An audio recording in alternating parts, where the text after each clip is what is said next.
সকাল সকাল ছেলেকে করে দিচ্ছি রেডি, কারণ ছেলের স্কুল শুরু হয়েছে এখন সকালবেলা। হ্যাঁ, গরমের জন্যই কিন্তু ওদের স্কুলটাকে সকালে করা হয়েছে।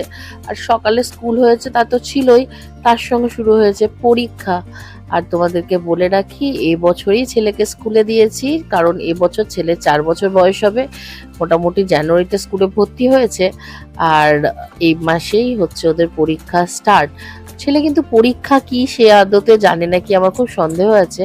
কিন্তু পরীক্ষা দিতে যাওয়ার আগে ওকে বললাম সবাইকে প্রণাম করে যাবে, তার খুব আনন্দ করে সবাইকে প্রণাম করে একটু টিফিন করে বেরিয়ে পড়লো পাপার সাথে। পাপার সাথে যেতে পারলে ওর মজাটাই আলাদা হয়। আমিও বসে পড়লাম টিফিন করতে, কারণ আরেকটু পরেই আবার ছুটি হয়ে যাবে, তাকে তো আবার আনতে যেতে হবে। পাপা যেহেতু কলেজ চলে যাবে, আমাকেই যেতে হবে।